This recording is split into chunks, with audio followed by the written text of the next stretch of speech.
ಕರ್ನಾಟಕ ರಾಜ್ಯದ ವಿವಿಧ ಇಲಾಖೆಗಳಲ್ಲಿ ಸರ್ಕಾರಿ ಇಲಾಖೆಯಲ್ಲಿ ಕೆಲಸ ಮಾಡ್ತಿರುವಂತಹ ಸರ್ಕಾರಿ ಗುತ್ತಿಗೆ ನೌಕರರು, ಹೊರಗುತ್ತಿಗೆ ನೌಕರರು ಹಾಗೂ ದಿನಗೂಲಿ ನೌಕರರಿಗೆ ಈ ದಿನ ಒಂದು ವಿಶೇಷವಾದ ಶುಭ ಸುದ್ದಿಯನ್ನು ತೆಗೆದುಕೊಂಡು ಬಂದಿದ್ದೀನಿ.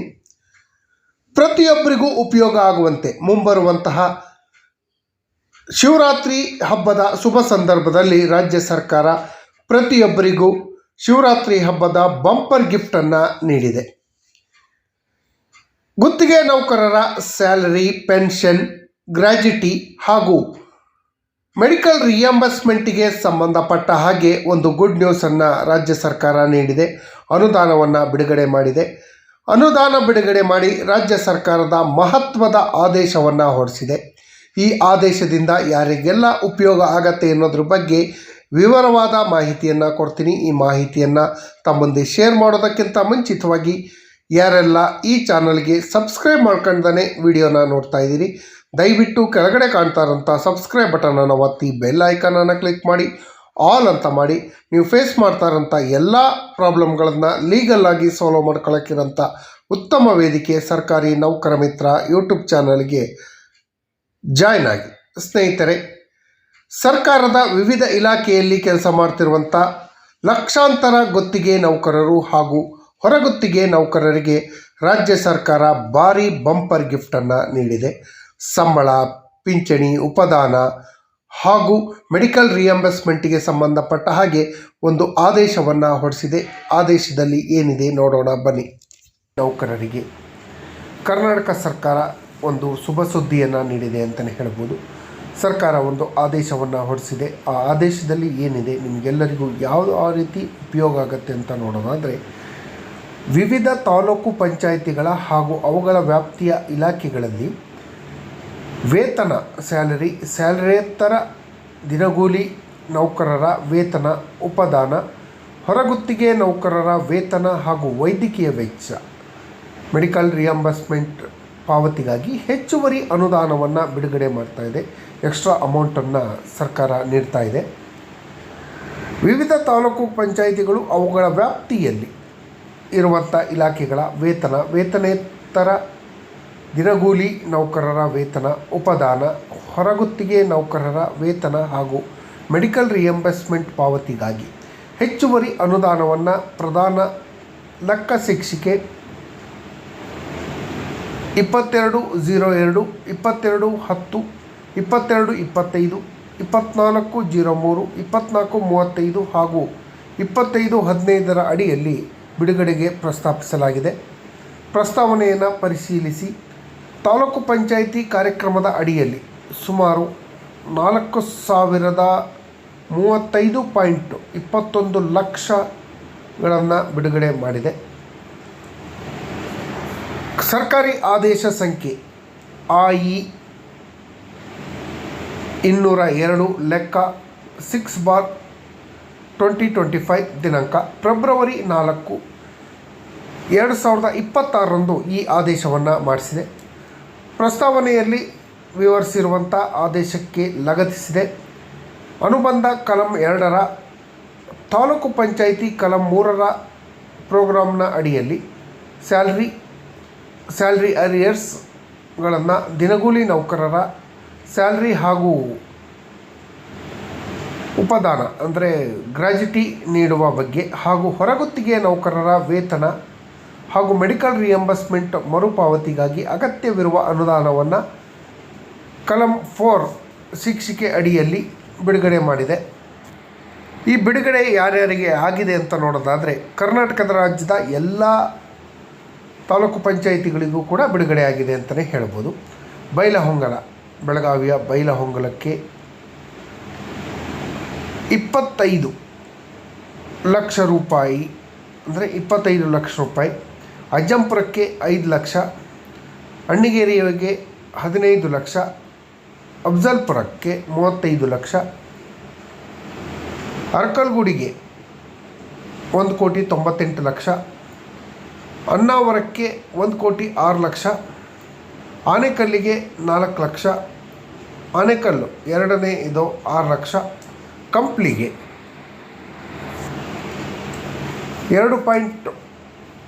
10 ಲಕ್ಷ ಹಾಗೂ ಕಡೂರಿಗೆ 25 ಅಂದರೆ 1.5 ಕೋಟಿಯನ್ನು ಬಿಡುಗಡೆ ಮಾಡಿದೆ.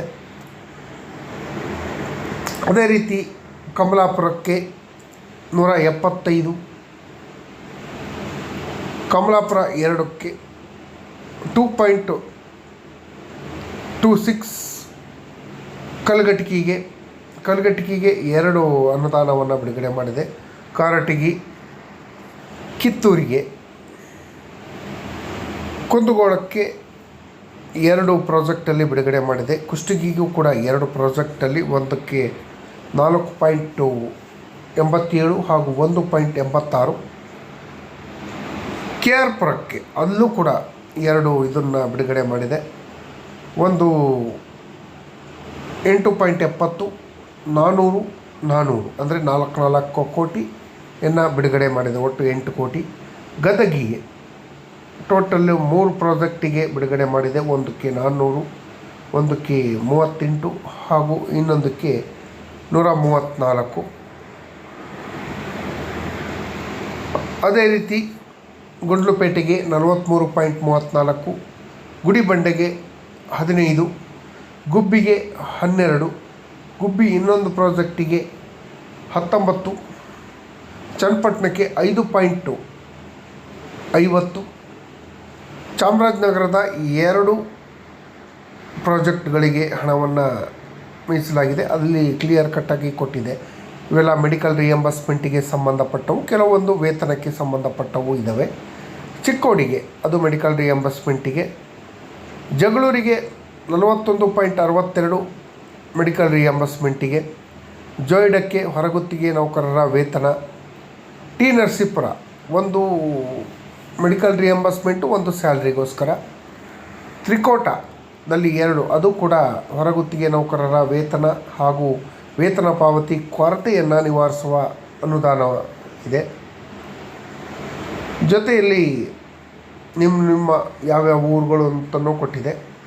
ತೀರ್ಥಹಳ್ಳಿಯ 2 ಪ್ರಾಜೆಕ್ಟಿಗೆ, ತುಮಕೂರಿನ 1 ಪ್ರಾಜೆಕ್ಟ್, ತುರುವೇಕೆರೆಯ 1, ದಾವಣಗೆರೆಗೆ ಹೊರಗುತ್ತಿಗೆ ನೌಕರರ ವೇತನ ಪಾವತಿಗೆ. ದೇವನಹಳ್ಳಿಗೂ ಕೂಡ 45.50 ವೈದ್ಯಕೀಯ ಮರುಪಾವತಿಗೆ. ದೇವರ ಹಿಪ್ಪರಿಗೆಗೆ, ದೊಡ್ಡಬಳ್ಳಾಪುರಕ್ಕೆ, ನಂಜನಗೂಡಿಗೆ 2 ಪ್ರಾಜೆಕ್ಟ್ಗಳಿಗೆ ಕೊಟ್ಟಿದೆ ನೋಡ್ಬೋದು. ನಂಜನಗೂಡು 2ಕ್ಕೆ 1 ಹೊರಗುತ್ತಿಗೆ ನೌಕರರ ವೇತನ ಹಾಗೂ ಹೊರಗುತ್ತಿಗೆ ನೌಕರರ ವೇತನಕ್ಕೆ ಸಂಬಂಧಪಟ್ಟಾಗೆ. NR ಪುರಕ್ಕೂ ಕೂಡ ಕೊಟ್ಟಿದೆ. ನಾಗಮಂಗಲಕ್ಕೆ 1.5 ಕೋಟಿ, ನ್ಯಾಮತಿಗೆ 7.12 ಹೊರಗುತ್ತಿಗೆ ನೌಕರರ ವೇತನವನ್ನು ಪಾವತಿಗೆ. ಪಿರಿಯಾಪಟ್ಟಣಕ್ಕೆ 3 ಪ್ರಾಜೆಕ್ಟ್ಗಳಲ್ಲಿ ಕೊಟ್ಟಿದೆ.